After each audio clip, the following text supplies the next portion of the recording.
Hi guys, Beautifully Belly back with another video. So I wanted to give y'all, reveal a little secret to y'all. I've been playing the Sims game. I told y'all I played it, The Sims 4. I'm waiting for The Sims 5 to come out. I don't know if it's out already. I heard something about it's online. I don't know. But when I come on and I look down or I look away, it's just a little glimpse of shyness for me, because I don't know if I told y'all, but I am a really shy person in life. I've always been like that. I remember being in kindergarten, or Get Set rather, and my teacher, parent teacher conference, my mom would come to the school and the teacher would always say, your daughter is a very good student, but she never talks to anybody. She just stays to herself. I've always been like that since I was little. Like, I don't know what it is. It's not that I don't talk to people, but usually, like, when I'm in a school setting, I don't really talk to people. But in high school and middle school, I think I was pretty, like, outgoing. I had my little clique of friends that I hung out with, or whatever the case may be. More girls in middle school, and then it was mostly all guys in high school that I hung out with. I did have a couple girlfriends. But yeah, that's what that is. But that's not what I jumped on here for. I jumped on here to let y'all know how my day went yesterday.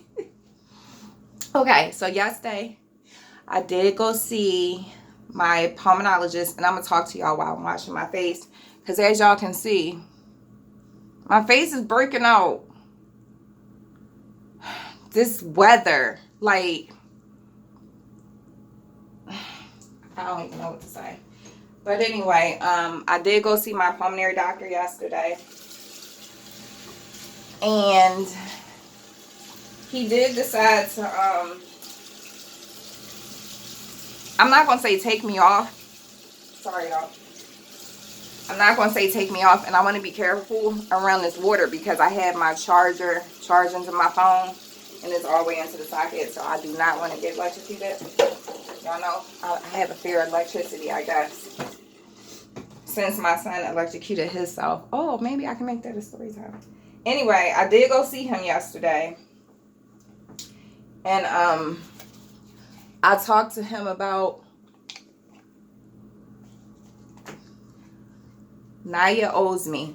I know that little heifer been you. I just bought this like a month ago. Listen, I'm sorry, I'm off topic. Y'all already know. But this is $10, right? It's not an extravagant amount of money, but the fact of the matter is, this is my face cleaner for my face. Naya Lynn, you have your own stuff. I just bought you your own face stuff. This is empty.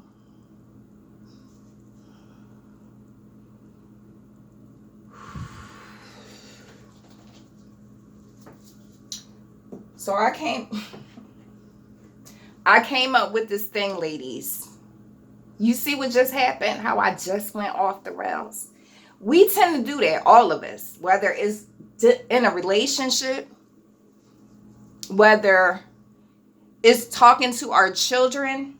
We all do that. We all just go off. So you know what I said I was going to do? I said I'm going to stop getting mad, because I can't afford to have high blood pressure. I can't. Okay? I can't afford to have high blood pressure. And what we need to start doing, ladies, is stop, drop, and think. Dropping. You got to drop the shoulders for it to work. Okay? Remember, the motto is stop, drop, and think. Because when we tend to get mad, ladies, we perk up. We sit up real tall. Our back be straight. Our posture is super good. I'm telling you. Stop, drop, and think. I'm going to stop getting mad. You know when my kids do stuff to get me upset, or my husband or anybody, I'm going to talk to them like this. Okay. Naya, I'm not sure why my face wash is gone when I just bought you your own face wash, but I think that's inconsiderate, and I would like for you to replace it. So by me talking to them in that voice, that's going to scare them. Like, oh my God. We're so used to mommy going off that when she talks to us in a calm voice, it throws us off. We don't even know what to do. We're so scared that we're going to go do what she said. Some people I think some people get a kick out of people yelling.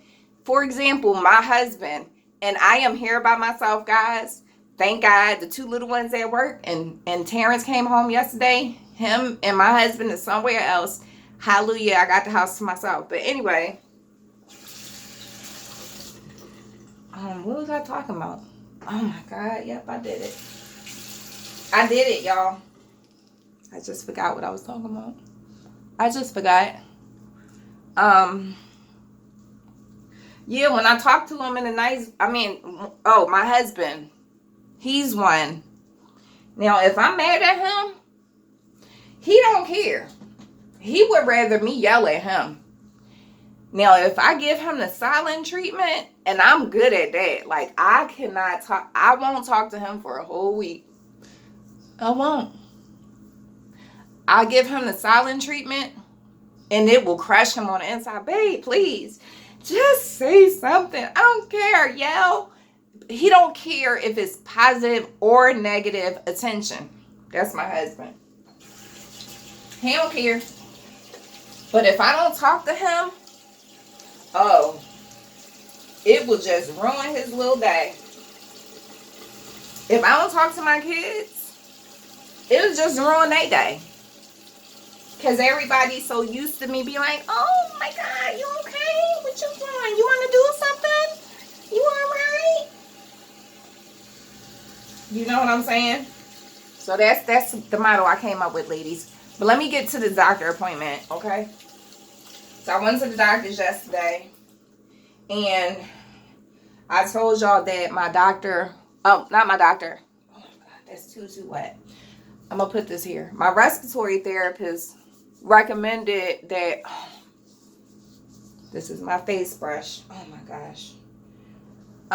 Recommended that I be on a ventilator 24 hours now. They thought that it would be a good idea. So when I went to my doctor's office yesterday, funny thing is, they have their own respiratory therapist, but because I don't get my respiratory supplies or anything through them, and they use other respiratory companies, they don't really know what I'm doing. Like my respiratory therapist will talk to me. She'll only call my doctor if she needs to change something. So I go there, and one of the respiratory therapists who I had a long time ago, she used to work for one of the respiratory companies that I had, but she also worked at my doctor's office, so it was easier. She had came in yesterday, and she was like, I have something for you, and I already saw it in her hand. And I was like, yep, I already know. She was like, as soon as this came in, I thought about you, and then I went and talked to such and such. And they was like, you know who this would be good for, right? So they are going to put me on the ventilator 24 hours. It's going to be non-invasive.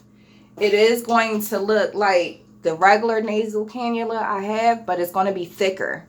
The machine that they're going to put me on is called a Life 2000. You can Google it, or you can put Life 2000 ventilator in the search bar on YouTube, and stuff will come up. Now, the thing I have not been able to find on YouTube are reviews, people using the machine.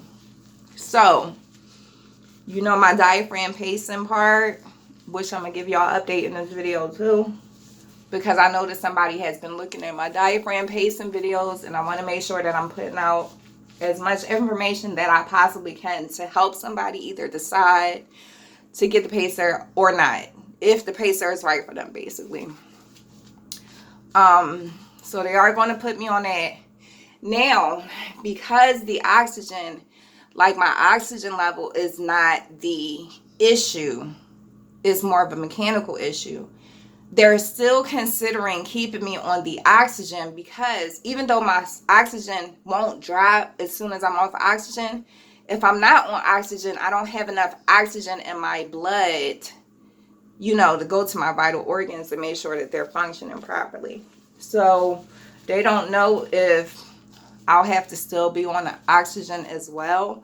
I'm hoping that I don't. And I'll just have to be on the oxygen at night when I'm asleep, because if I have to be on the oxygen still with the ventilator, then I have to take the tanks and stuff still with me outside, which is so bothersome. Actually, that's the main reason why I stay in the house, because I just feel tied down with those tanks. I really do. It's a lot. They're heavy. You always got to be like, do I have enough? You always have to have a backup. If I can't go too far, so we'll see about that. The reason why they're putting me on the ventilator is because the oxygen is not enough support, respiratory wise. Like for the oxygen is just blowing constant air, making sure that my stats don't drop. Stuff like that, but it's not really doing anything for me. Now, the ventilator, what it will do is the same thing that the ventilator I sleep on, that is going to do the same thing. Basically, it's going to breathe for me. So, or at least stimulate me to breathe deeper and things like that. So when I sleep at night on my ventilator, the one thing I don't have to worry about is breathing, because the machine is actually breathing. It's pushing air in, it's pulling the air out. If I'm not breathing deep enough, or if I'm taking long breaks, or I'm breathing too fast when I'm asleep, my alarms will go off, wake me up. Now, what I'll say is that when I don't, because there are days that I don't sleep on my ventilator, it's not intentional. I might just fall asleep. I do tend to wake up a lot because I find myself not breathing, or it feels like I'm not breathing, I'll say. So they will be switching me to the ventilator, the Life 2000. You guys can look it up. But I am going to put a review on here, because I haven't seen one person with a review. But I'll have to wait. I can't do a review as soon as I get it. I can go over it, but I can't. That's just not enough time. I also asked him about me getting sick back to back to back to back. Why does that keep happening? So, oh wait, I'm sorry. I might have to move my rag in order to talk to y'all, right? He said that he does not believe that these are sicknesses, but most likely they're exacerbation. There have been times in the past where I had exacerbations where they put me in a hospital. And then it's been times in the past where I had exacerbations that felt like colds. That's the thing with me. A lot of my symptoms overlap, therefore I can never tell if it's cold or not. So there are exacerbations. So I asked him, is there anything that I can do to stop that from happening? One, the majority of all the medicine I was on, they put me back on everything. When I went to see my ENT, he put me back on Singulair to control my allergic asthma. And he put me back on the allergy med to take every day on top of that. And then I saw my doctor yesterday, and he put me back on an inhaler with a corticosteroid, which is not a bad thing, because I do feel like I need to be on a steroid every day to keep my airways open and healthy, instead of wait until I get sick and then having to take prednisone. Because I have really bad side effects with prednisone since I've been taking it the last 8 years. And it's been times where I've been on prednisone for a whole month, and I really had bad side effects. Like my skin would turn really light. Say I went like this, my face, all of the skin around here would get really, really light. It would look like I had vertigo. It was horrible. It was horrible. So yeah, they're going to switch me to that March.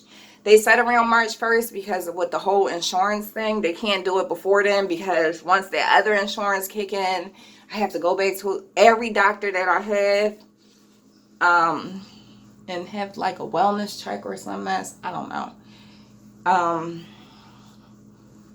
Yeah, as far as the diaphragm pacing has gone, it's been what, November 9th, December 9th, January, February. Okay, it's been like 3 months. So since I've been pacing, I've had a lot of setbacks, y'all. I'm not going to sit up here and lie. I would say from the day I got the pacemaker, like the day y'all saw them programming it, from that day up until the time I went to the hospital, I was pacing every day. I was up to 3 hours, 2 times a day. So 6 hours in total. But when I went to the hospital, you guys know that I couldn't pace because I had a heart monitor on, and they didn't know if it was going to interfere. Well, it did interfere, so I would have to take it off. They didn't know, if something was wrong with the pacemaker, okay?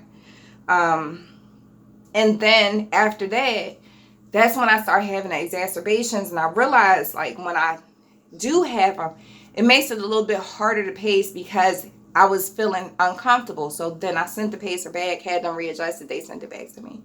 So then when I got it back, I kept forgetting that I had the pacer. And then I had to force myself when I said to y'all lastly that I'm going to take a break. I haven't been taking care of myself properly, blah, blah, blah, blah, blah. I decided that day to say, Tisha, if you're going to continue to make videos, which you should because it makes you happy, then you have to make sure that you're taking care of yourself on top of that. So ever since that day, I have been pacing. Have I been pacing twice a day? No. I try to pace twice a day, but if I can get one session in a day, I take that and I go. So what I do now is I'll pace maybe for like 2 or 3 hours in the morning, and say if I can't get another session in, then at least I got 3 hours in that day. Now, what I'll say is, like before I came on, I had just got finished pacing. It feels like I did 1,000, not 1,000.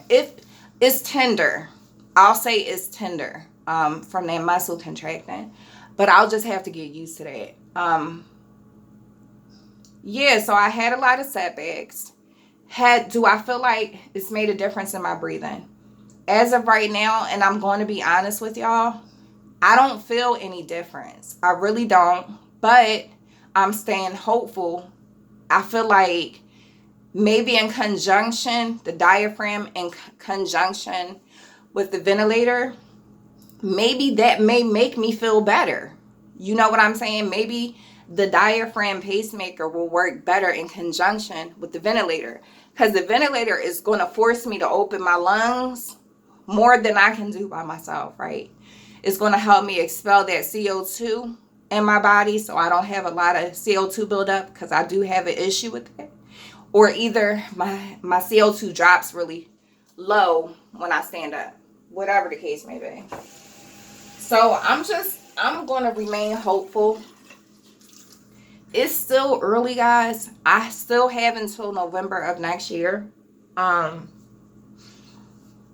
my doctor was like, what do you mean by that? And I said, did you not remember me say that they said they was going to put this pacemaker in for 12 months and see if it was going to work? And then if not, they were going to placate me again. So I had to refresh his memory, because my doctor haven't seen me since before my surgery. That is how bad.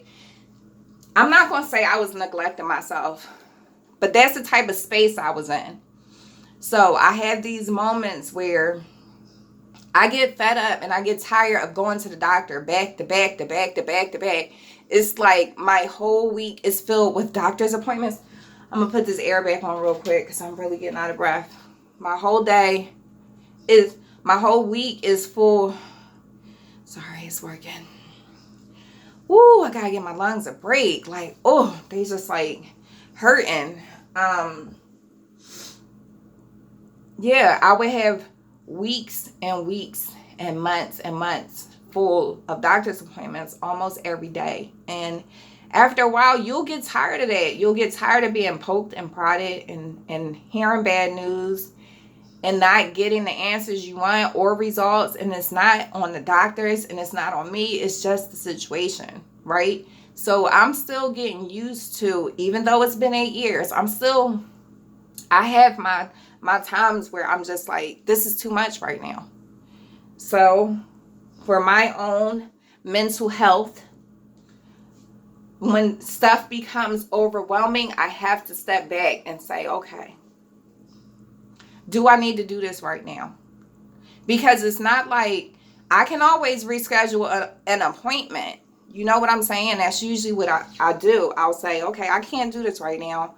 Let me just reschedule it to when I feel good. And that's when I'll deal with it. But putting too much on me at once is not good. So I try to be mindful of that. I hope this video makes sense, because I just feel like I've been all over the place, but you guys are probably used to that by now. I only can go by what pops in my brain. This is not scripted or anything, so. But yeah, only other thing was that, sorry guys, I ran out of breath. Terrence came home yesterday. I was so happy, but he made me so upset yesterday because he was supposed to pick up his siblings from work and he didn't. I had to go out there and get them. But I let him know. I had to have a talk with him like, listen, I understand you're a college student, and when you're away at college, I need to get some face moisturizer. It's really dry. When you're away at school, you just have to worry about you. But when you're home, everybody has something that they're supposed to do, a contribution to the family in some way. Everybody has a place. And when you come home, you need to pick up where you left off and keep it pushing. And then I had to let him know about managing your time well. We're your family. I understand you have friends, a lot of them. You're a social butterfly, and that's all good and great. I encourage you. You know, I know your friends, and they're good kids, you know. But I feel like when he comes home, he has to balance friends and family. It can't all be one thing. And it's been all friends lately. And I feel some type of way. That's my baby. And I have to wait to see him. And I miss him when he's not here because I worry about him so much. So yeah, anyway, I'm going to get off of here. It's 22 minutes. All right, guys. If nobody told you that you're enough today, you are just the way you are with no strings attached. And if no one told you that they loved you today, I love you. So until next time, guys, peace, love, and blessings. To the next one.